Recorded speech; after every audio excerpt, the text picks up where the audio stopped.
हो गया। हेलो, नमस्कार, जय हिंद। एक बार फिर से आप सबका स्वागत है हमारी आज की क्लास में। तो कैसे हैं आप सब लोग?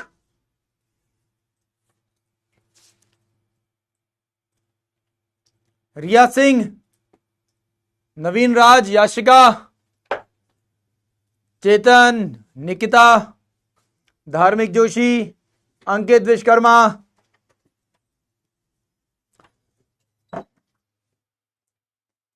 चलो भाई, जरा जल्दी से सब लोग कमेंट करके बताओ कितने लोग फाइनली लाइव है। तो आज की क्लास के बारे में जरा बात करते हैं। तो हम लोग ये वाला टॉपिक कवर कर चुके थे एक्चुअल में। अगर आज देखा जाए तो आज का जो टॉपिक है वो पार्ट 2 है इसका। हम लोग ये वाला पार्ट देख चुके हैं। हमारा ये पार्ट बचा हुआ है स्टेट असेंबली को लेकर। थोड़ा सा इंपॉर्टेंट पार्ट है, इसलिए इसको छोड़ नहीं सकते थे। कल हमारा अधूरा रह गया था क्योंकि बहुत सारी चीज समझने के लिए थी, इसलिए हम लोग आज की क्लास में यहां से कंटिन्यू करेंगे। रोशनी, अश्रिता, सिमरन फ्रॉम कसौल, रोहित, उदिता सिंह, खुशी यादव। तो फाइनली आप सभी लोग आ चुके हैं। आज की क्लास की शुरुआत करते हैं।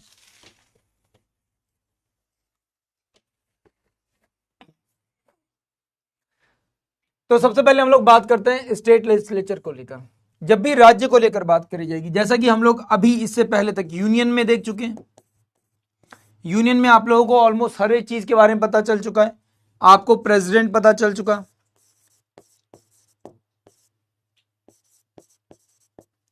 आपको प्रेसिडेंट के साथ साथ लोकसभा और राज्यसभा के बारे में पता चल चुका है, और इनके काम करने का क्या तरीका होता है, क्या मेन ऑब्जेक्टिव है, वो सब भी पता चल चुका है। ठीक है, ये कब खत्म होगा? मे बी इस वीक में पॉलिटी आपका खत्म हो जाएगा। इतनी जल्दबाजी क्या है भाई, हैं? फाइनली हम लोग बात कर रहे हैं स्टेट के बारे में।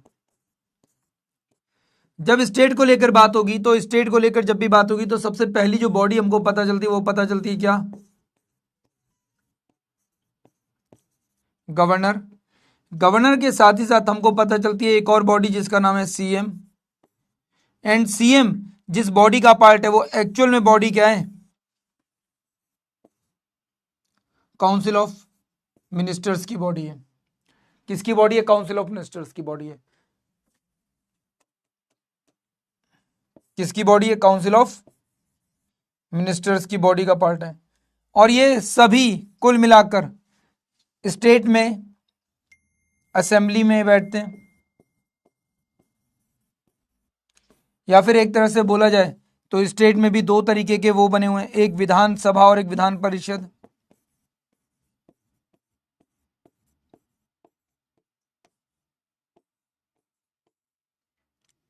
विधानसभा और विधान परिषद।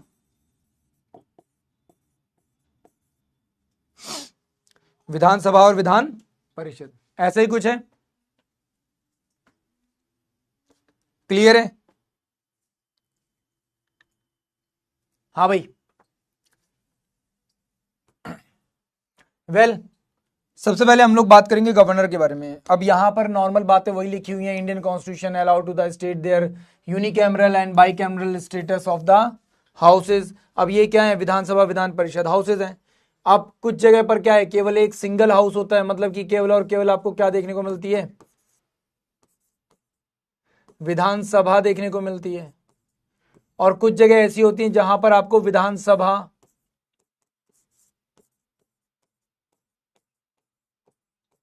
और विधान परिषद दोनों देखने को मिलते हैं,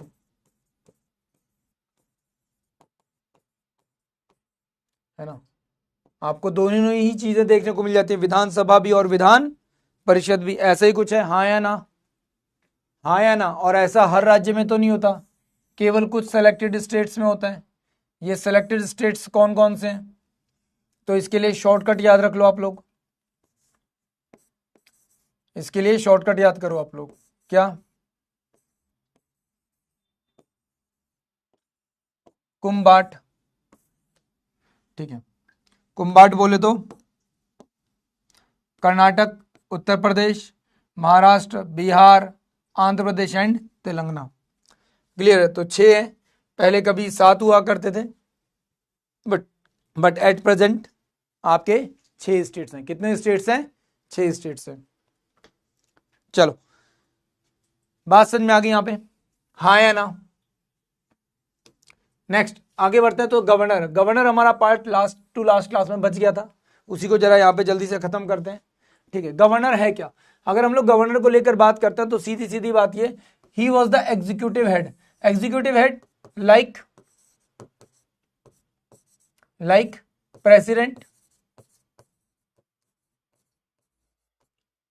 किसके जैसा है? एग्जीक्यूटिव हेड किसके जैसा है? प्रेसिडेंट के जैसा है। किसके जैसा है? प्रेसिडेंट के जैसा है। जैसे प्रेसिडेंट है ना सेंट्रल गवर्नमेंट के लिए होता है, यूनियन में है, वैसे ही हर एक स्टेट में जो गवर्नर होता है वो क्या होता है? एग्जीक्यूटिव हेड होता है। क्या होता है? एग्जीक्यूटिव हेड होता है। ठीक है, और सबसे बड़ी बात, इसका अपॉइंटमेंट ही एक्चुअल में किसके थ्रू होता है? प्रेसिडेंट के थ्रू होता है। तो इसकी जो पोस्ट है बिल्कुल कैसी है? प्रेसिडेंट की जैसी सेंटर में प्रेसिडेंट, वैसी यहां पर ये। क्लियर है? आर्टिकल 155 में गवर्नर ऑफ स्टेट के बारे में बताया गया। क्या होगा? गवर्नर ऑफ स्टेट होगा, और इसकी अपॉइंटमेंट कौन करेगा? By the president. By the president. और प्रेसिडेंट भी अपनी मर्जी से नहीं करता, प्रेसिडेंट करता जरूर है, पर एक्चुअल में प्रेसिडेंट को भी रिकमेंड कौन करता है?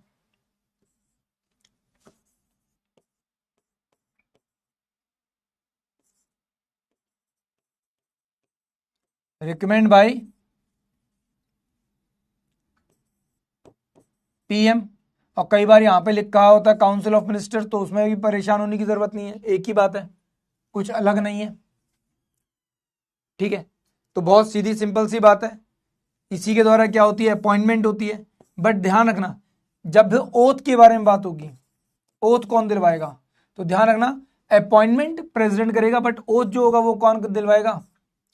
Chief justice of high court.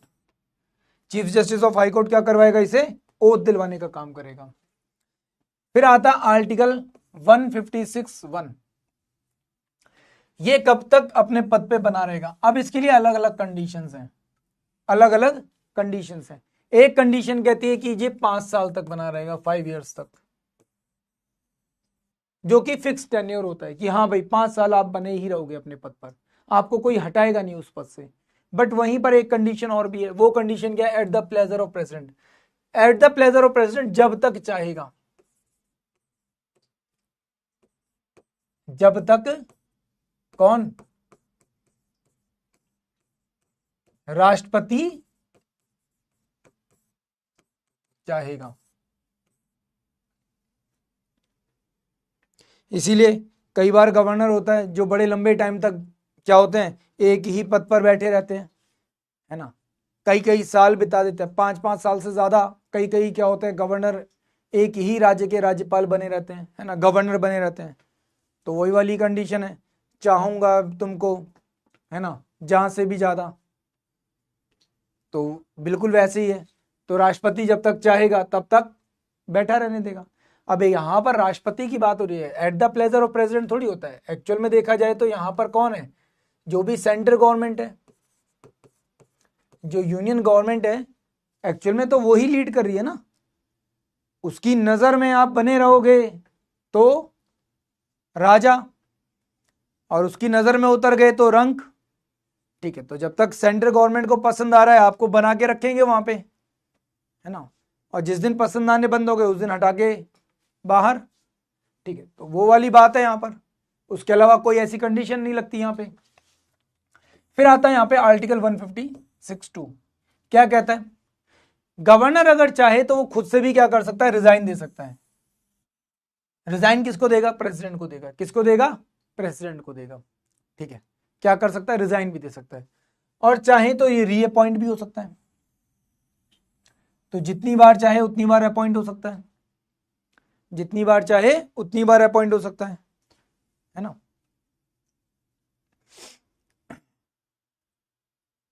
वही वाली बात है, तुमसे ही हर बार जैसी मोहब्बत हो जाती है, मतलब बार बार पसंद होते हो, बार बार हटाए जाते हो, फिर दोबारा पसंद आ जाते हो।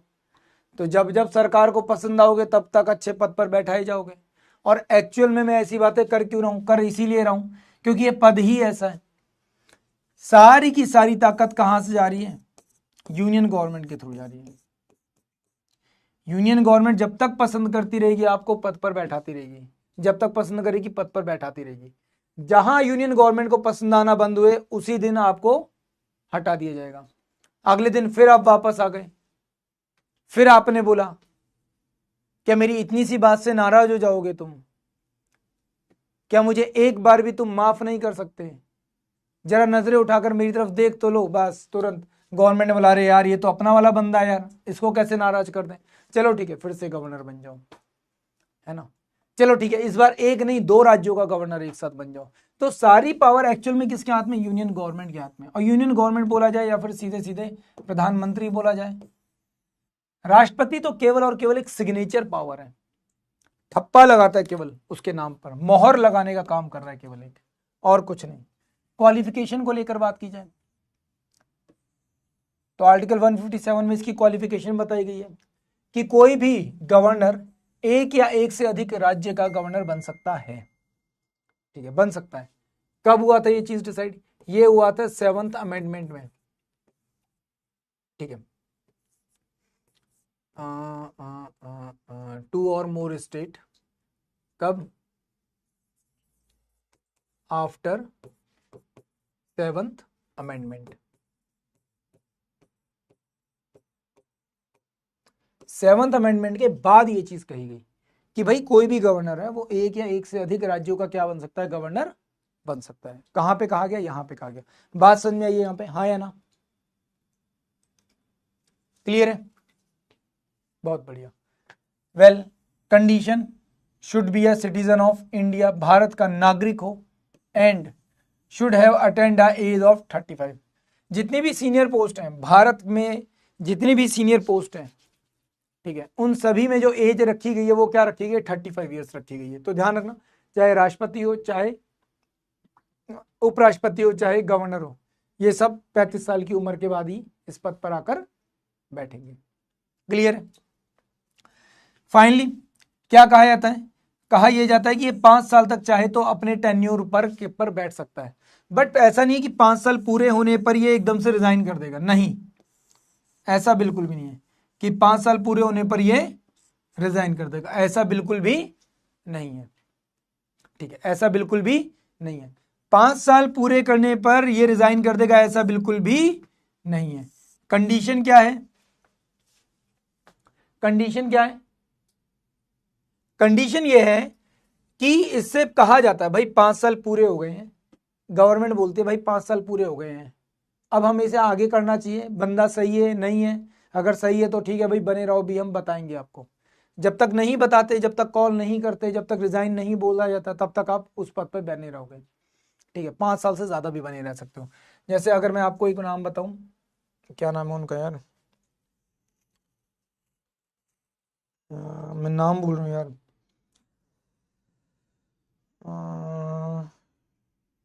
क्या नाम है, मैं नाम मिस कर रहा हूँ। वेस्ट बंगाल की गवर्नर रही है यार, क्या नाम है, 11 साल से ज्यादा रही है गवर्नर, नायडू करके उनका नाम, क्या नाम है यार, Naidu, Padmaja Naidu,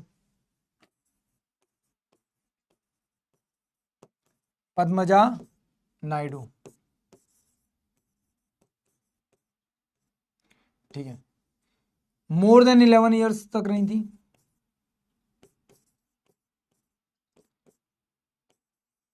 more than 11 year मतलब 12वां साल पूरा होने से पहले हटा दिया गया। ठीक है, तो ध्यान रखना ये चीज। कहां पर नहीं थी? वेस्ट बंगाल में नहीं थी। कहां पर? वेस्ट बंगाल में। और एक महिला होकर इतने लंबे टाइम तक रही थी, ये बड़ी बात है। सरोजनी नायडू जो थी उनकी बेटी थी। ओथ, ओथ को लेकर बात की जाए तो मैं आपको पहले बता चुका हूं, chief justice of the high court जो भी होगा वो क्या करवाएगा? यहाँ पर शपथ दिलवाने का काम करेगा। इनकेस अगर वो छुट्टी पर है, अवेलेबल नहीं है, तो जो भी सीनियर मोस्ट होगा वो क्या करवाएगा? शपथ दिलवाएगा। बेसिक बेसिक सी चीजें हैं, बहुत आसान है आज की क्लास, ज्यादा कुछ है नहीं। कंडीशन ऑफ ऑफिस क्या है? Shall not be a member of any house of parliament और एनी स्टेट लेजिस्लेचर। कहीं पर भी किसी भी जगह पर पोस्ट ऑफ प्रॉफिट नहीं होना चाहिए। क्या होना चाहिए? पोस्ट ऑफ प्रॉफिट की बात हो रही है। पोस्ट ऑफ प्रॉफिट नहीं होना चाहिए, मतलब डबल बेनिफिट ना ले रहा हूं, है ना, सैलरी बेनिफिट ना ले रहा हूं, गवर्नमेंट से दो तरफ से हेल्प ना ले रहा हूं, ठीक है, किसी भी तरह का अगर आप हेल्प ले रहे हो, दो तरफ से बेनिफिट ले रहे हो, पर आप कहोगे सर पर हमने तो कई सारे लोगों को ऐसा देखा है, हम लोगों ने कई सारे लोगों का नाम सुना है जो एक पद पर है, दूसरे पद पर भी, तीसरे पद पर भी हैं, तो वो कैसे? एक्चुअल में जब भी कभी ऐसा होता है किसी को एक से ज्यादा पद दे दिए जाते हैं, दो पद दे दिए जाते हैं, तीन पद दे दिए जाते हैं, तो ऐसे में उनको सैलरी केवल एक ही की मिलेगी। सैलरी जो होगी वो सिंगल पोस्ट की ही मिलेगी, सिंगल पोस्ट की ही मिलेगी सैलरी, सैलरी कभी डबल नहीं होगी। दूसरी चीज, बाकी जो भी पोस्ट होंगी, बाकी जो भी पद होंगे, वो सब के सब क्या कहे जाएंगे? मानद पद कहे जाएंगे। मानद मतलब कि केवल नाम मात्र के लिए कहे जाएंगे। ऐसा नहीं होगा फिक्स की नहीं नहीं ये पद दे दिया गया तो इसकी सैलरी भी इसको दो, ठीक है, ये चीज फिक्स नहीं होती। बात समझ में आई? हाँ या ना? नेक्स्ट, ये अभी मैंने आपको बताई 7th अमेंडमेंट 1956। एक्चुअल में क्या किया गया? रीऑर्गेनाइजेशन ऑफ स्टेट किया गया था।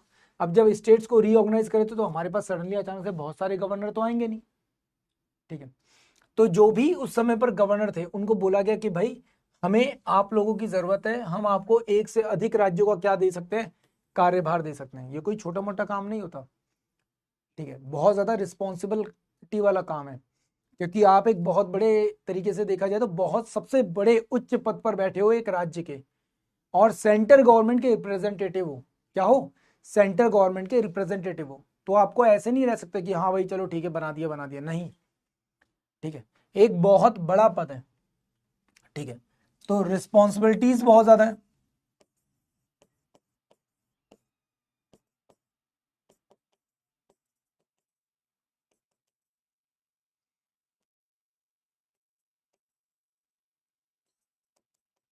रिस्पॉन्सिबिलिटी के साथ साथ अगर बोला जाए तो अकाउंटेबिलिटी बोल दो,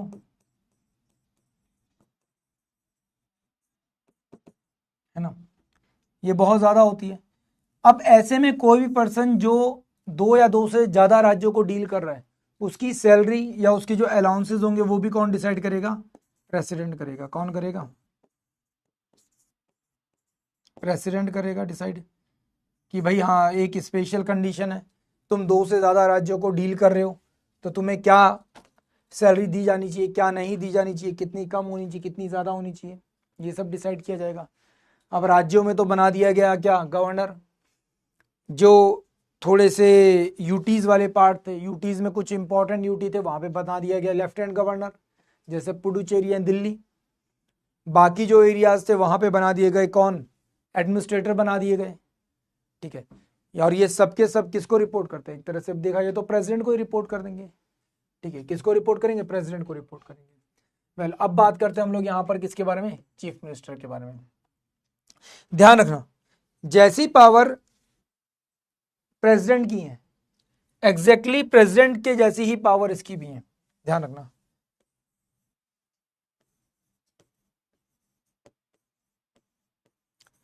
प्रेसिडेंट की जो पावर सेंट्रल गवर्नमेंट में है वही इक्वल पावर गवर्नर के पास भी है। कहां पर? स्टेट गवर्नमेंट में। कहां पर? स्टेट गवर्नमेंट में। गवर्नर केवल एक काम नहीं कर सकता, क्या?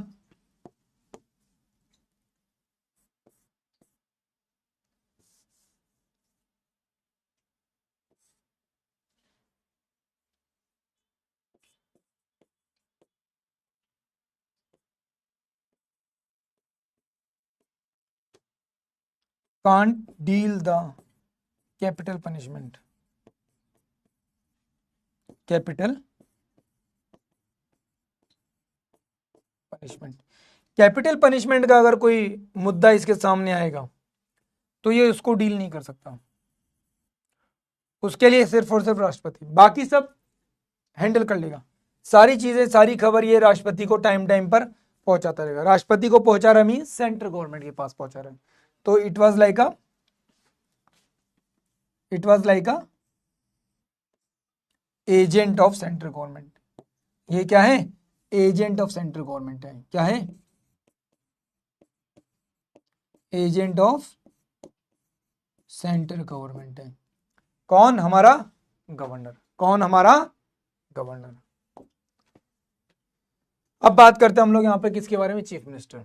चीफ मिनिस्टर के बारे में बात करें तो इसका पद बिल्कुल कैसा है राज्य में? बिल्कुल वैसा ही है जैसा कि सेंटर में किसका होता है? प्रधानमंत्री का होता है। किसका होता है? प्रधानमंत्री का होता है। अब कौन पर्सन सीएम बनेगा ये कौन डिसाइड करेगा? डिसाइड करेगा बाय मेजॉरिटी पार्टी। जिस पार्टी के पास मेजोरिटी है वही पार्टी यहां पे क्या करेगी? डिसाइड करेगी कि भाई ये वाला बंदा हमारा जो है ये क्या बनेगा? हमारा सीएम बनेगा, हमारा मुख्यमंत्री बनेगा। कौन? जो पार्टी मेजोरिटी में होगी वो डिसाइड करेगी। कौन करेगा? जो पार्टी मेजोरिटी में होगी वो डिसाइड करेगी। डिसाइड करने के बाद ये पार्टी क्या करेगी? नेम पास ऑन करेगी किसके पास?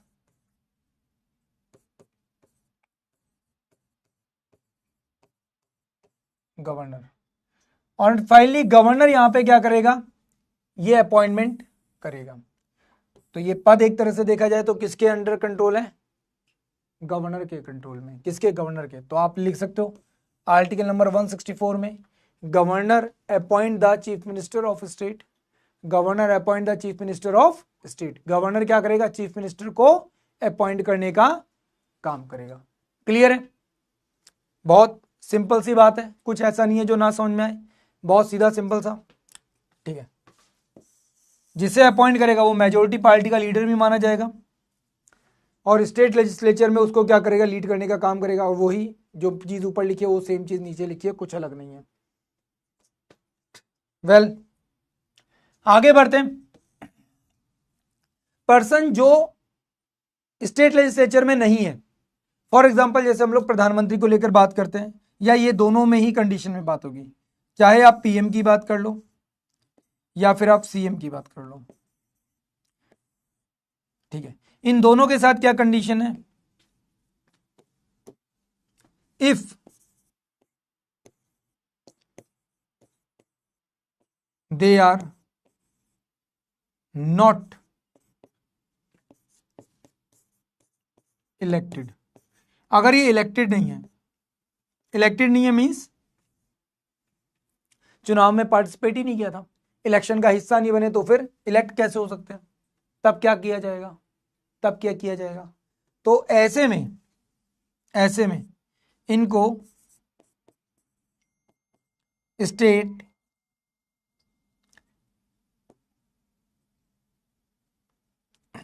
सॉरी मैं क्या बता रहा था यार, मैं भूल ही गया। हाँ, इन केस अगर ये इलेक्टेड नहीं है तो क्या होगा? तो जो स्पेशल सीट्स होती हैं, हाँ स्टेट लिखने लगा था मैं, जो स्पेशल सीट्स होती हैं कहां पर? असेंबली में, वहां पर लाया जाता है। ठीक है, वहां पे लाया जाता है। अगर इलेक्टेड नहीं है, अगर इलेक्टेड नहीं है और ऐसे में किसी आदमी को अगर मान लो हम लोग डिसाइड करते हैं कि भाई सीएम बनाना है, तो ऐसे में क्या करना पड़ेगा?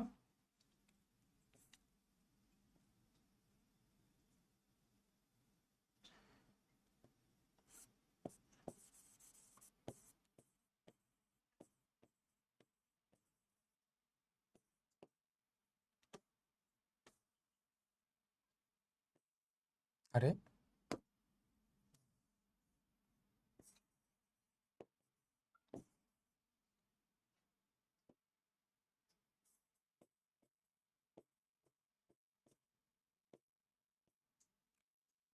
अगर ऐसे में इलेक्टेड नहीं है, चुनकर नहीं आया है, ठीक है, चुनकर नहीं आया है, तो ऐसे में उसे क्या करना पड़ेगा? स्पेशली असेंबली का, या इसको हटा दो, तुम लोगों को समझने में दिक्कत होगी। क्या करना पड़ेगा उसे? Take a membership of any house. किसी भी एक हाउस में क्या मेंबर बनना पड़ेगा? कब? कब? विद इन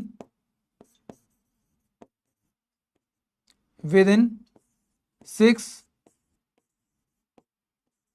months, 6 महीने के अंदर अंदर। अगर वो नहीं बन पाता है तो रिजाइन करना पड़ेगा। इफ नॉट देन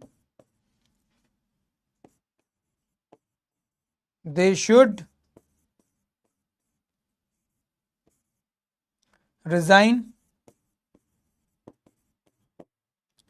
क्या करना पड़ेगा? रिजाइन करना पड़ेगा। यहां तक बात समझ में आई? हाँ या ना?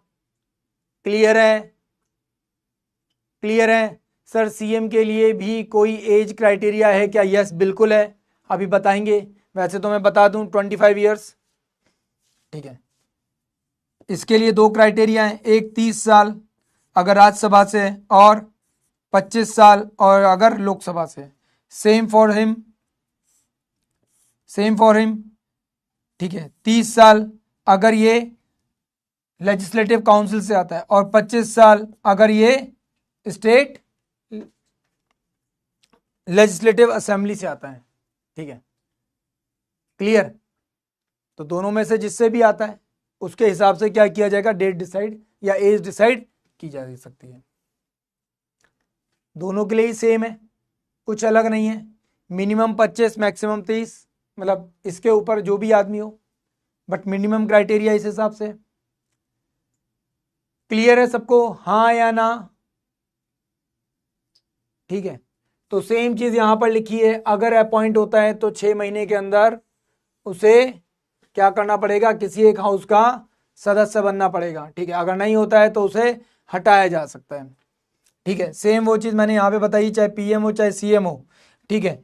If he is not elected, अगर इलेक्टेड नहीं है तो सीएम को किसी भी एक हाउस की क्या लेनी पड़ेगी? मेंबरशिप लेनी पड़ेगी विद इन 6 मंथ। अगर नहीं लेता है तो क्या करना पड़ेगा भाई?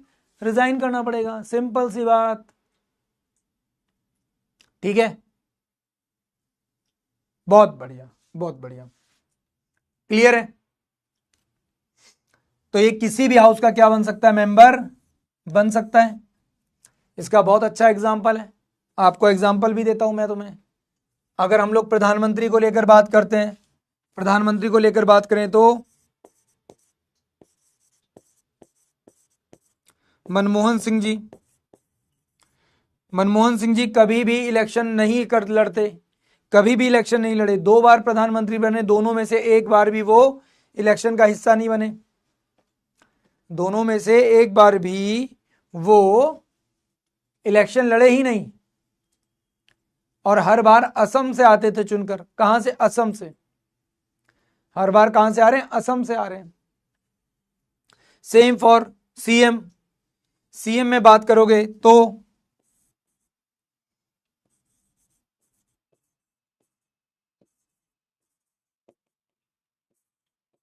मायावती जी, सेम कंडीशन इनके लिए भी है। आपने कभी देखा लोकसभा, राज्यसभा, विधानसभा, कहीं पर भी कभी भी किसी भी जगह पर आपने अगर इनको इलेक्शन लड़ते हुए देखा हो? नहीं देखा। ये अपने कैंडिडेट उतारती हैं, सब कुछ करती हैं, उसके बाद बोलती है तुम लोग लड़ो, जीत जाओगे, मेरा नाम लेना, मैं प्रधान वो बन जाऊंगी, क्या बोलते हैं, मुख्यमंत्री बन जाऊंगी, है ना। क्या बन जाऊंगी मैं? मुख्यमंत्री बन जाऊंगी, बस मेरा नाम ले लेना। ऐसे ही कुछ है ना। तो एक अच्छा तरीका ही है, तुम लोग अपनी पार्टी बनाओ, उसके बाद मेरा नाम ले लेना,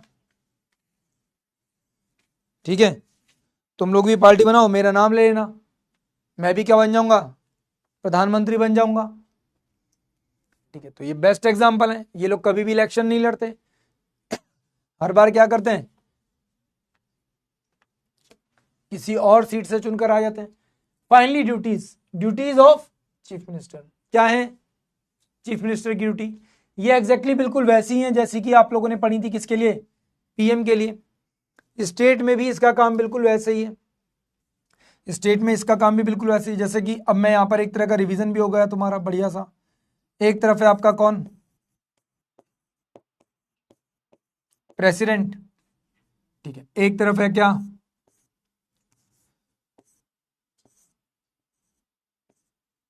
काउंसिल ऑफ मिनिस्टर, और साथ में अगर बोला जाए तो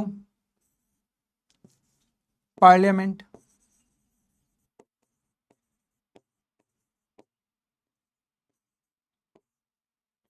है ना। इन दोनों के बीच की क्या है, एक कड़ी है। इन दोनों के बीच की क्या है, एक कड़ी है, एक लिंक है। कौन, पीएम। क्या है, एक लिंक है इन दोनों के बीच का, है ना। एग्जैक्टली सेम अगर हम लोग बात करते हैं किसके बारे में, हम लोग बात करते हैं स्टेट के बारे में, तो एक तरफ आपका कौन आ गया, गवर्नर आ गया, ठीक है। एक तरफ कौन आ गई आपकी, काउंसिल ऑफ मिनिस्टर्स, कहाँ के, स्टेट के,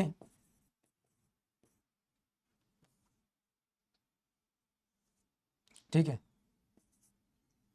और दूसरी तरफ आपका क्या आ गया, स्टेट की असेंबलीज आ गई।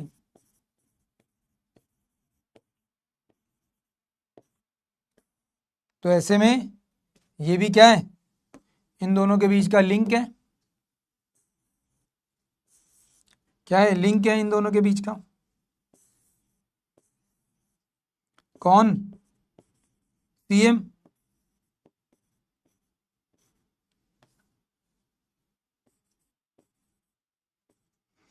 तो ये दोनों ही क्या करते हैं, ये एक्चुअल में इनको रिपोर्ट करने का काम करते हैं, यहां की खबर यहां ट्रांसफर करने का काम कर देंगे। क्या यहां पर जो भी कुछ हो रहा है, यहां की खबर क्या करेंगे, यहां पे ट्रांसफर करेंगे। सेम यहां पर जो भी कुछ हो रहा है, यहां की खबर ये क्या करेगा, गवर्नर को ट्रांसफर करेगा। बात समझ में आई। तो बिल्कुल वैसी ही कंडीशन यहां पर भी है, बिल्कुल वैसी ही कंडीशन यहां पर भी है। तो अगर आप लोग पढ़ लो, governor all the decision to the council of ministers related to the administration affairs of the state proposal and legislature, क्या करेगा, उसे कम्युनिकेट करेगा, किसको, गवर्नर को। Same to furnish the information related to the administration of the affairs of the state and proposal of the legislative of the governor to call, ठीक है। Governor so relate to the submit of the consideration of the council of the ministers many of the decision and जो भी होगा वो सब क्या करेगा, communicate करेगा। मीन्स अगर बोला जाए तो काउंसिल ऑफ मिनिस्टर्स के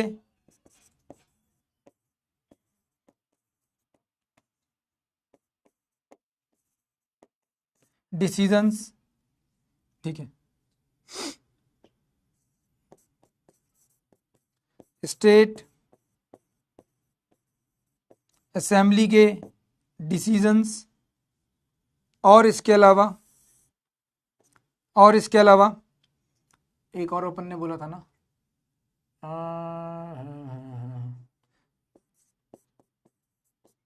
स्टेट अफेयर्स से रिलेटेड जो भी चीजें होंगी वो सब क्या करेगा, कम्युनिकेट करेगा, किसको करेगा, गवर्नर को करेगा। बस इतनी सी बात है। अब बात करते हैं हमारी स्टेट गवर्नमेंट की बॉडीज की, दो बॉडीज के बारे में। कौन कौन सी बॉडीज हैं ये, एक है हमारी विधानसभा, एक है हमारी विधान परिषद। विधानसभा विधान परिषद, विधानसभा विधान परिषद, विधानसभा विधान परिषद, दिमाग में इसको बैठा लो। क्लियर है, क्लियर है, ठीक है। विधानसभा,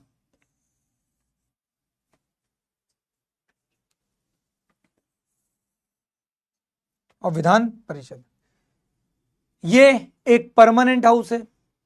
परमानेंट हाउस है मींस यहां पर जो भी व्यक्ति आकर बैठा है पद पर, वो हमेशा उस पद पर बना रहेगा, ठीक है।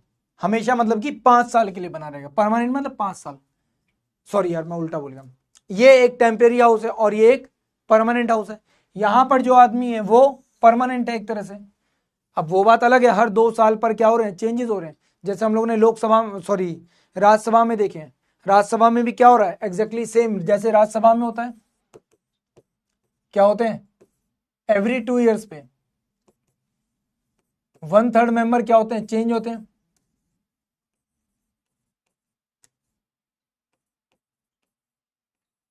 क्या होते हैं, चेंज होते हैं। एग्जैक्टली बिल्कुल वैसे ही कहां पर होगा, विधानसभा में भी होगा। यहां पर भी क्या होगा, हर 2 साल में मेंबर चेंज हो जाएंगे, हर 2 साल में मेंबर क्या हो जाएंगे, चेंज हो जाएंगे। और इसलिए ये कभी भी खत्म नहीं होता, कभी भी ये खाली नहीं होता, है ना। और ये क्या होता रहेगा, हमेशा आएंगे जाएंगे वाली कंडीशन में बना रहेगा। वेल, बात कर लेते हैं जरा इसके बारे में। यहाँ पे मिनिमम मेंबर कितने हो सकते हैं, 60 से 500 तक हो सकते हैं। इनकी एज लिमिट क्या है, 25 साल। यहाँ पर बात करेंगे तो यहाँ पर मिनिमम मेंबर 1/3 होंगे। 1/3 किसके होंगे, विधानसभा के। जैसे यूपी में अगर बात करेंगे तो यूपी में टोटल काउंटिंग कितनी है विधानसभा की, 403 मेंबर है। और अगर विधानसभा की बात करते हैं तो यहाँ पे करीबन करीबन 103 104 मेंबर कुछ बैठते हैं यहाँ पर। तो करीबन करीबन 1/3 के आसपास मेंबर यहाँ पर बैठते हैं विधानसभा के, यहाँ का 1/3। यहाँ पे बात करते हैं तो ये एक एक्सेप्शन है। अब 60 तो मिनिमम सीट है, बट पुडुचेरी है, मिजोरम है, सिक्किम है, गोवा है, यहाँ पर क्या है, यहाँ पे जनसंख्या कम है तो मेंबर्स भी उस वजह से क्या है, कम है।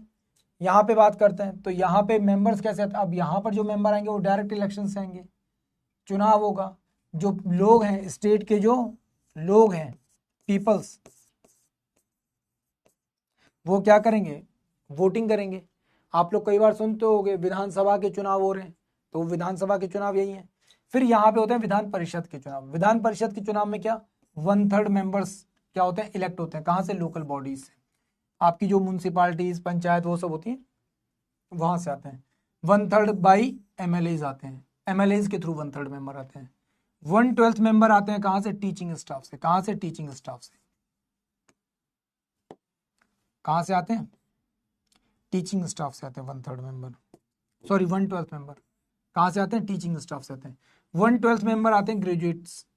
ग्रेजुएट्स भी कौन से ग्रेजुएट्स हैं, ये वो ग्रेजुएट्स हैं जो कि जिनको 3 साल हो चुके हैं, 3 इयर्स हो चुके हैं, और इनके पास क्या है, यूनिवर्सिटी रजिस्ट्रेशन है। मतलब आपको ग्रेजुएशन किए हुए 3 साल हो गए हो और यूनिवर्सिटी में आपका रजिस्ट्रेशन हो, तो ऐसे में आप क्या कर सकते हो, अपनी यूनिवर्सिटी में जाकर क्या कर सकते हो, वोटिंग का हिस्सा बन सकते हो, वोटिंग में पार्टिसिपेट कर सकते हो। वोटिंग में क्या कर सकते हो, पार्टिसिपेट कर सकते हो। क्लियर है। जिस यूनिवर्सिटी में, अब आप ये कहोगे सर मैं पढ़ा तो इस वाली यूनिवर्सिटी से पर वोट वहां पे करूंगा, नहीं।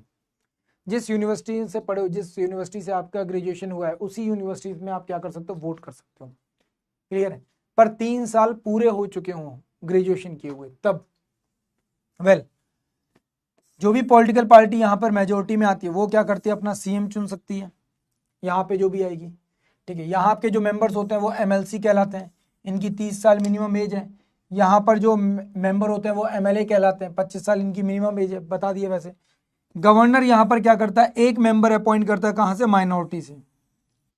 यहाँ पे एक मेंबर क्या करता है, माइनॉरिटी से अपॉइंट करता है। मनमोहन सिंह जी भी क्या माइनॉरिटी के नाम पर ही चुन कर आते थे। ठीक है। यहाँ पे अगर हम लोग बात करेंगे तो मेंबर्स 6 साल के लिए होते हैं। 1/3 मेंबर क्या होते हैं, रिटायर हो जाते हैं एवरी 2 ईयर। हर 2 साल पे 1/3 मेंबर क्या होते हैं, चेंज होते हैं, रिटायर होते हैं, और नए मेंबर यहाँ पर आ जाते हैं। नए मेंबर यहाँ पे आ जाते हैं। इनका हर 5 साल में क्या होता है, इलेक्शन होता है। इनका हर 5 साल में क्या होता है, इलेक्शन होता है। जबकि यहाँ पे ऐसा नहीं है, इसमें एक स्पीकर होता है, और यहाँ पर स्पीकर जैसा कुछ नहीं है। यहाँ पे कौन बैठता है, चेयरमैन बैठता है। कौन बैठता है, चेयरमैन बैठता है। क्लियर है। वेल, विधानसभा कौन कौन से राज्यों में, तो ध्यान रखना, कर्नाटक, उत्तर प्रदेश, महाराष्ट्र, बिहार, आंध्र प्रदेश एंड तेलंगाना। तो इसे पढ़ने के लिए क्या बोलोगे, कुंभाट। क्या बोलोगे, कुंभाट। ठीक है। कुंभाड़ मूवी देखी है, बिल्कुल वही, कुंभाड़ का कुंभाट कर दिया हम लोगों ने। ठीक है। वेल, अब एक क्वेश्चन आता है, सर स्टेट और यूटी में फर्क क्या है। इनको हम लोग कैसे सर समझें, स्टेट और यूटी क्या है, क्या कुछ अलग अलग चीजें या सेम है? देखो, काम करना जो सारी चीजें हैं वो लगभग लगभग सेम ही है, लोग एक जैसे, सारी चीजें एक जैसी हैं, बट कुछ चीजें यहाँ पे इम्पैक्ट डालती हैं। जैसे अगर सेंटर में बात की जाए, ठीक है, तो स्टेट का सेंटर के साथ डायरेक्ट इस तरीके का रिलेशन नहीं होता जैसा हम लोग देखने को मिलता है। ठीक है, कैसा रिलेशन है? एक फेडरल रिलेशन है। फेडरल रिलेशन मतलब कि हर कोई अपने नियम कायदे कानून के अनुसार बंधा हुआ है। बंधा हुआ है मतलब कि state have their own power. इससे हमको क्या पता चलता है? फेडरेशन है मतलब कि स्टेट की अपनी भी क्या है, कुछ पावर्स है, और उन पावर्स की वजह से वो क्या करता है, स्टेट के सेंटर के बहुत सारे कामों को ओवर रूल कर देता है। फॉर एग्जाम्पल, जैसे अगर हम लोग बात करें, सेंट्रल गवर्नमेंट की एक स्कीम है, कौन सी? आयुष्मान भारत। आयुष्मान भारत ये स्कीम है सेंट्रल गवर्नमेंट की। सेंट्रल गवर्नमेंट की ये जो स्कीम है आयुष्मान भारत, इस स्कीम का दो राज्य कभी भी हिस्सा नहीं बन रहे थे, बनने को तैयार भी नहीं थे। एक कौन? दिल्ली, और दूसरा कौन? वेस्ट बंगाल। ये ही दो ऐसे राज्य थे। अब दिल्ली है तो यूटी, पर यहां पर विधानसभा है, इसलिए इसने भी मना कर दिया कि भाई मैं तो नहीं बनूंगा। पर आज के टाइम पर दिल्ली नहीं है, तो वेस्ट बंगाल हमारे लिए क्या है? परफेक्ट एग्जाम्पल है कि वेस्ट बंगाल क्या है, इसका हिस्सा नहीं बनना चाहता। क्यों? क्योंकि वेस्ट बंगाल बोलता है मेरी अपनी ताकत है, मैं नहीं चाहता मेरे राज्य में ये स्कीम लागू हो, मैं नहीं चाहता कि मेरे राज्य में आप ये स्कीम लागू करें। तो इसीलिए, तो इससे हमको फेडरल स्टेटस की क्या पता चलती है? ताकत पता चलती है एक राज्य के तौर पर किसी की। साथ ही साथ they share are distribution of the power between centre, तो भाई डिस्ट्रीब्यूशन तो हो ही रहा है, वो आपको पता चल गया ऊपर से नीचे। ठीक है, यहां पर राज्यों के पास क्या है? एक ऑटोनॉमी है, पर कंप्लीट ऑटोनॉमी नहीं है। इट्स नॉट अ कंप्लीट या एब्सोल्यूट ऑटोनॉमी। ऑटोनॉमी है, कुछ लिमिटेड है। कैसी है? लिमिटेड है। कैसी है? लिमिटेड है, बहुत ज्यादा नहीं है। ऐसा नहीं कि कोई राज्य बोले मैं तो आजाद होना चाहता हूं, मैं तो भारत से अलग हो जाऊंगा, ऐसा नहीं कर सकते। ठीक है, ठीक है। देयर एग्जीक्यूटिव हेड क्या कहलाता है? गवर्नर कहलाता है। गवर्नर क्या है? कॉन्स्टिट्यूशनल हेड है, किसका? स्टेट का। ये आपको पता चल ही चुका है। ठीक है, parliament can not take a law on their subject to the state list. State list में जो भी सब्जेक्ट है उसको पार्लियामेंट क्या अपने कंट्रोल में नहीं कर सकती। ठीक है, जब तक कोई एक्स्ट्रा ऐसी कोई कंडीशन ना बन जाए या कोई इमरजेंसी जैसी कंडीशन ना बन जाए तब तक नहीं कर सकती। वहीं पर यूटी को लेकर बात करते हैं। अगर यूटी को लेकर बात करते हैं तो ये कैसी कंडीशन है? यहां पर ये फेडरल कंडीशन है, ये यूनिटरी कंडीशन है। यूनिटरी कंडीशन मतलब डायरेक्ट कंट्रोल किसका है? सेंटर का है। कैसा है? डायरेक्ट कंट्रोल है। कैसा है? डायरेक्ट कंट्रोल है। किसका है? सेंट्रल गवर्नमेंट का है। यहां पे अगर बात करते हैं तो distribution of the power with centre. अब डिस्ट्रीब्यूशन पावर क्या है? एक्चुअली पावर ही सारी की सारी किसके पास है? सेंटर के पास है। किसके पास है? सेंटर के पास है। ठीक है, क्लियर है? फिर क्या आता है? They do not have any autonomy. इनके पास कोई ऑटोनॉमी नहीं है। क्यों? पावर नहीं है तो ऑटोनॉमी कहां से आएगी? ठीक है, एग्जीक्यूटिव हेड यहां पर जो होता है वो क्या होता है? अलग अलग पोस्ट के होते हैं। एडमिनिस्ट्रेटर बोला जा सकता है, लेफ्टिनेंट गवर्नर बोला जा सकता है, या चीफ कमिश्नर बोला जा सकता है। यहाँ पर जो भी लोग पावर में उनको क्या बोला जाएगा? ये सब बोला जाएगा। जैसे अगर आप लक्षद्वीप जाओगे, लक्षद्वीप में आपको सुनने को मिलेगा एडमिनिस्ट्रेटर। क्या? एडमिनिस्ट्रेटर सुनने को मिलेगा। दिल्ली में आओ, आपको सुनने को मिलेगा क्या? Lieutenant governor. आप पुडुचेरी जाओ, सुनने को मिलेगा लेफ्टिनेंट गवर्नर। दादर नगर हवेली दमन दीव जाओ, वहां पे आपको मिलेगा एडमिनिस्ट्रेटर। ठीक है, तो अलग अलग कंडीशन है। अब जो भी एडमिनिस्ट्रेटर होता है, जो भी होता है, वो क्या होता है? एक्चुअल में प्रेसिडेंट का एजेंट होता है। क्या होता है? प्रेसिडेंट का एजेंट होता है। ठीक है, अब दोनों में फर्क क्या है? प्रेसिडेंट का एजेंट मतलब प्रेसिडेंट यहां पर डिसाइड करता है कि भाई ये आदमी हमें लीड करेगा, सारे काम ये करेगा और डायरेक्ट मुझे रिपोर्ट करेगा। जबकि यहां पर ऐसा नहीं है। यहां पे ऐसा नहीं है। यहां पर कॉन्स्टिट्यूशनल पोस्ट है। क्यों कॉन्स्टिट्यूशनल हेड है? क्यों? क्योंकि बनाए, भले ही बनाया है सेंट्रल गवर्नमेंट में, पर ये वही इंफॉर्मेशन सेंट्रल गवर्नमेंट को ट्रांसफर करेगा जो इंफॉर्मेशन इसको सीएम देगा, है ना? सीएम देगा। यहाँ पर पार्लियामेंट इस लिस्ट के ऊपर क्या कर सकती है, काम कर सकती है। ठीक है, क्यों? क्योंकि कंप्लीट पावर उसके हाथ में, इसलिए क्या होता है, कंप्लीट होल्ड भी है उसका। अब सेंट्रल स्टेट रिलेशंस को लेकर कुछ कमेटीज हैं, इनके बारे में डायरेक्टली पूछा जाता है, डायरेक्टली पूछा जाता है कि सेंटर है, सर दिल्ली में सीएम भी तो है। बेटा दिल्ली में सीएम है क्योंकि वहां पे विधानसभा है, इसलिए है। अगर वहां पे विधानसभा नहीं होती, दिल्ली में विधानसभा नहीं होती, तो क्या हमको जरूरत पड़ती सीएम की? बिल्कुल भी नहीं पड़ती, है ना, बिल्कुल भी नहीं पड़ती। वेल, हम लोग यहाँ पे बात करते हैं सेंट्रल स्टेट रिलेशन को लेकर। तो सेंट्रल स्टेट रिलेशन को लेकर बात करते हैं सबसे पहले रिफॉर्म कमीशन। क्या रिफॉर्म्स कमीशन आया था, कब आया था? 1966 में आया था। अब ये सब किसको लेकर था? सेंटर और स्टेट के बीच में रिलेशंस को इंप्रूव करने के लिए। ठीक है,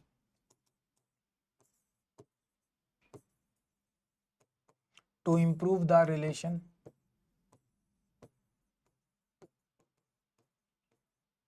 टू इंप्रूव द रिलेशन। ठीक है, फिर आता है Rajamannar commission. Rajamannar commission ये बहुत बार पूछा जाता है, इंपॉर्टेंट है, ध्यान रखना। फिर आता है कौन सा? अनंतपुर साहिब रेजोल्यूशन, ये उतना इंपॉर्टेंट नहीं है। फिर आता है वेस्ट बंगाल मेमोरेंडम। फिर आता है सरकारिया कमीशन, ये भी इंपॉर्टेंट है। तो जो इंपॉर्टेंट मैं बता रहा हूँ वो जरूर आप लोग याद रखना। फिर आता है पुंछी कमीशन, ये भी इंपॉर्टेंट है। ठीक है, तो ये तीन है जो इंपॉर्टेंट है, जो आपको यहाँ पे याद रखने हैं। बाकी आप लोग चाहें तो छोड़ सकते हैं, बट इन तीन को आपको याद रखना जरूरी है, जो सेंटर और स्टेट के रिलेशन को क्या कर रहे थे, बेटर बनाने के लिए आए थे। कुछ आते हैं स्पेशल आर्टिकल्स, कुछ स्टेट्स को स्पेशल पावर मिलती है। जैसे अगर हम लोग बात करें, आर्टिकल 370 था। 370 किसको लेकर था? जेएनके को लेकर था। अब आज के टाइम पर खत्म हो गया है, ठीक है, इसका एंड हो चुका है। तो आज के बारे में, इसके बारे में कोई बात नहीं करते हम लोग।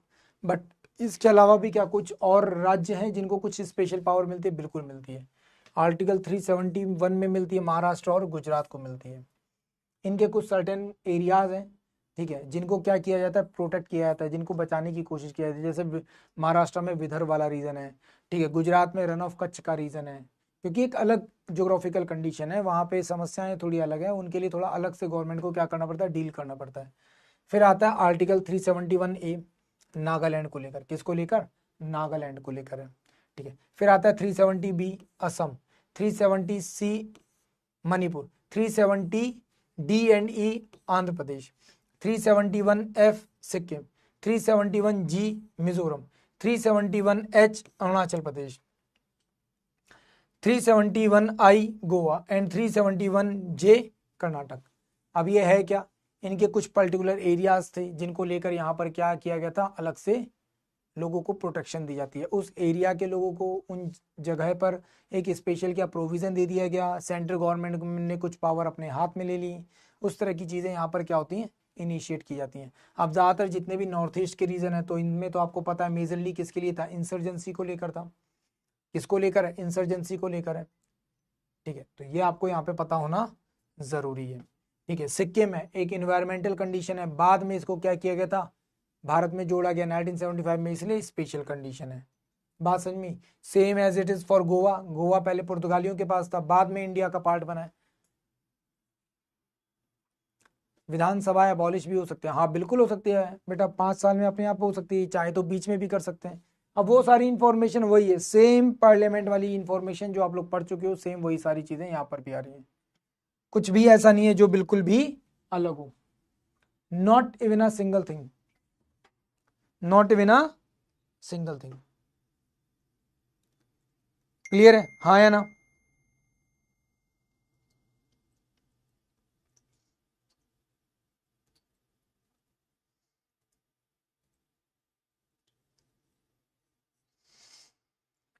हाँ।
सिक्किम में चाइनीज इन्फ्लुएंस नहीं, बिल्कुल भी नहीं है। सिक्किम में चाइनीज इन्फ्लुएंस ना के बराबर भी नहीं है भाई। मतलब होता है ना 1%, 1% भी नहीं है, 1% भी नहीं है। जैसा आपको कश्मीर वाले रीजन में देखने को मिल जाता ना कि थोड़ा सा लोग पाकिस्तान सिंपैथाइजर मिल जाते हैं, सिक्किम नॉर्थ ईस्ट में आदमी इतना सा भी चाइनीज सिंपैथाइजर नहीं है। वो अपने पर्सनल राइट्स के लिए हो सकता है लड़ रहा हो, ठीक है, पर चाइनीज सिंपैथाइजर जरा सा भी नहीं कि हाँ हमको चाइना के साथ कर दो, ये कर दो, नहीं, इतना सा भी नहीं। स्पेशल स्टेटस क्या होता है? स्पेशल स्टेटस देने का फर्क क्या पड़ता है? देखो, इससे क्या होता है, बजट में इनको बेनिफिट मिल जाता है, ठीक है, कुछ एक्स्ट्रा राइट्स मिल जाते हैं, ठीक है, कुछ कुछ सेंट्रल गवर्नमेंट को पावर मिल जाती है,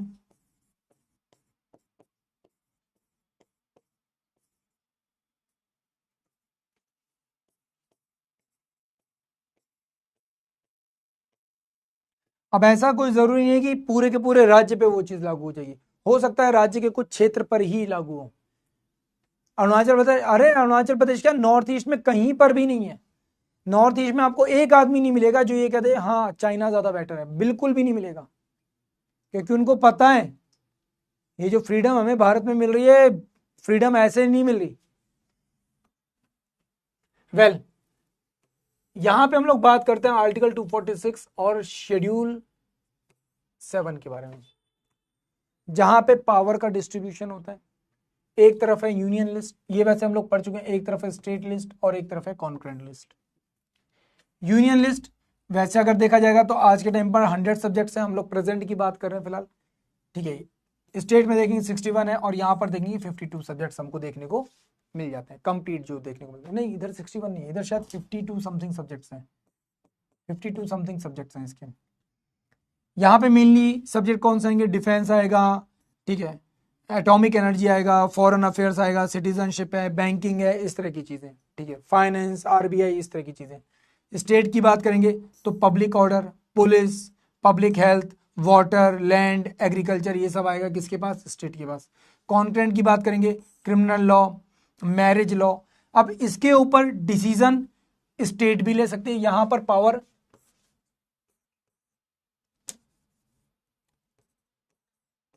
सेंट्रल गवर्नमेंट और स्टेट गवर्नमेंट दोनों के पास है, बोथ है पावर, ठीक है, बोथ है पावर, दोनों के पास पावर है, दोनों के पास पावर है, but centre have much power, centre के पास क्या है, ज्यादा पावर है। सेंटर चाहे तो स्टेट के अगेंस्ट भी बोल सकता है, ठीक है, स्टेट के अगेंस्ट भी जा सकता है। बट अगर स्टेट लिस्ट को लेकर कोई भी डिसीजन होता है, कुछ भी बात होती है, तो स्टेट लिस्ट का कोई भी सब्जेक्ट होगा, अगर स्टेट लिस्ट का कोई भी सब्जेक्ट है तो क्या होगा, यहां पर सबसे पहले आपको क्या करना पड़ेगा, स्पेशल मेजोरिटी चाहिए होगी, स्पेशल मेजोरिटी चाहिए होगी। जैसे गवर्नमेंट ने एग्रीकल्चर के ऊपर फार्मर्स लॉ लाने की कोशिश की थी, स्टेट्स अगेंस्ट हो गए थे बहुत सारे, स्टेट अगेंस्ट नहीं भी हुए थे बहुत सारे, अगेंस्ट स्टेट एग्री थे, ठीक है, बिल भी ऑलमोस्ट पास था, लोकसभा में पास हो गया, राज्यसभा में गया, बट उससे पहले आंदोलन होने लगा, ठीक है, उसे लागू नहीं कर पाए, पास सब कुछ हो गया पर लागू नहीं कर पाए, है ना, पास हो गया बट लागू नहीं कर पाए। तो स्टेट्स के क्या स्पेशल मेजोरिटी लेनी पड़ती है, मतलब स्पेशल मेजोरिटी मतलब कि बिल पास करवाना पड़ेगा, बिल पास मतलब कि 2/3 की वोटिंग, पहली कंडीशन। दूसरी 50% स्टेट्स क्या कर जाएं, एग्री कर जाएं। तो अगर 50% स्टेट्स एग्री करते हैं और 2/3 की वोटिंग हो जाती है तो क्या होगा, उसे लागू किया जाएगा, एक्सेप्ट किया जाएगा, ठीक है। वेल एक और पावर आती है जिसे हम लोग कहते हैं रेजिड्यूशरी पावर, क्या कहते हैं, रेजिड्यूशरी पावर। आर्टिकल 248 में, किसमें, आर्टिकल 248 में। मैंने गलत लिख कर दिया है क्या? अच्छा सॉरी यार, लग रहा मैं ही गलत कर गया हूँ, सॉरी। हाँ सॉरी, माय मिस्टेक। फिर एक आती है रेजिड्यूशरी पावर। रेजिड्यूशरी पावर क्या होती है? रेजिड्यूशरी पावर होती है जो कहीं पर भी बताई नहीं गई, एक्सप्लेन नहीं की गई। क्या नहीं की गई? एक्सप्लेन नहीं की गई। अब एक्सप्लेन नहीं की गई मींस संविधान जब बना था, कॉन्स्टिट्यूशन जब बना था, तो उस टाइम पर शायद वो चीजें नहीं थी, उनको एक्सप्लेन नहीं किया गया था, उनको शायद उस समय पर वहां पे डाला नहीं गया था। बात समझ में आई? क्लियर है? ठीक है। तो जिस समय पर हमारी 7th लिस्ट बनाई गई, 7th शेड्यूल बनाया गया, उस समय पर संविधान बनाते टाइम वो सब चीजें आई नहीं थी सामने। एट प्रेजेंट, आज के टाइम पर हमको देखने को मिल रही हैं। नए समय के हिसाब से नई चीजें ऐड हो रही हैं। तो जो भी नई चीजें ऐड होती हैं वो सीधे सीधे किसके हाथ में चली जाती है? सेंट्रल गवर्नमेंट के हाथ में चली जाती है। तो इनको लीड कौन करता है? इनको लीड करती है हमेशा सेंट्रल गवर्नमेंट। इनको कौन लीड करेगा? सेंट्रल गवर्नमेंट लीड करेगी। कौन करेगा? सेंट्रल गवर्नमेंट लीड करेगी। बात समझ में आई यहां पे, हाँ या ना? क्लियर है? क्लियर है? हाँ या ना? खत्म? यही था? ओ हाँ यही था। तो it's all about the today's class.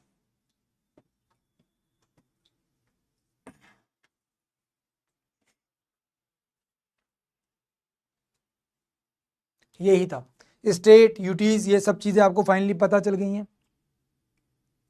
कुछ भी ऐसा बचा नहीं है। ठीक है, जो आपको बताना हो अभी। अब आपके केवल और केवल पॉलिटी के 2 टॉपिक बचे हैं, 2 बचे हैं। हाँ, पॉलिटी के 1 2, हाँ, अब पॉलिटी के केवल 2 ही टॉपिक बचे हैं। ठीक है, कल और परसों।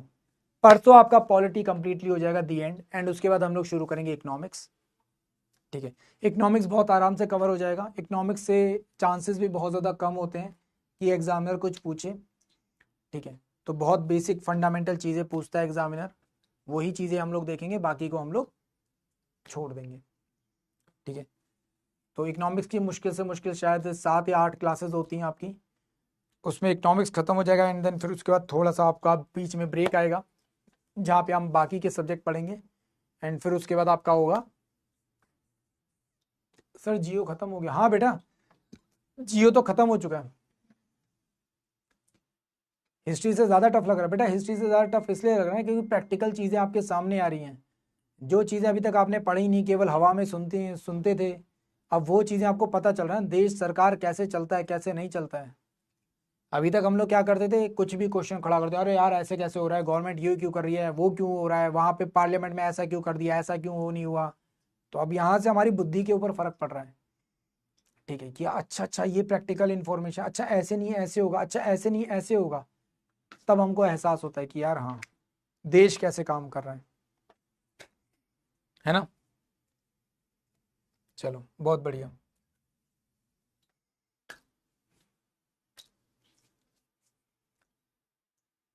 रश्मिका पाठक, अच्छा रश्मि पाठक, पाठक जी।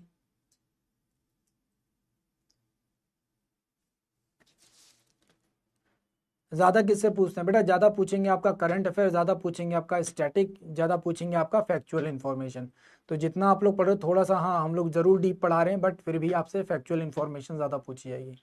तो इसमें से जितना भी फैक्चुअल पार्ट है उसको डायरेक्टली याद कर लो बस, और कुछ मत करो।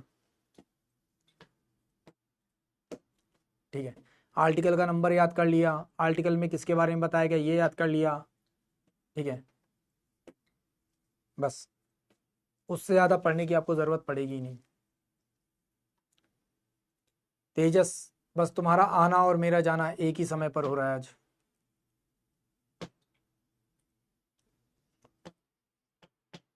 चलिए, तो फिलहाल आज के लिए मुझको दीजिए विदा। Thank you so much. जय हिंद।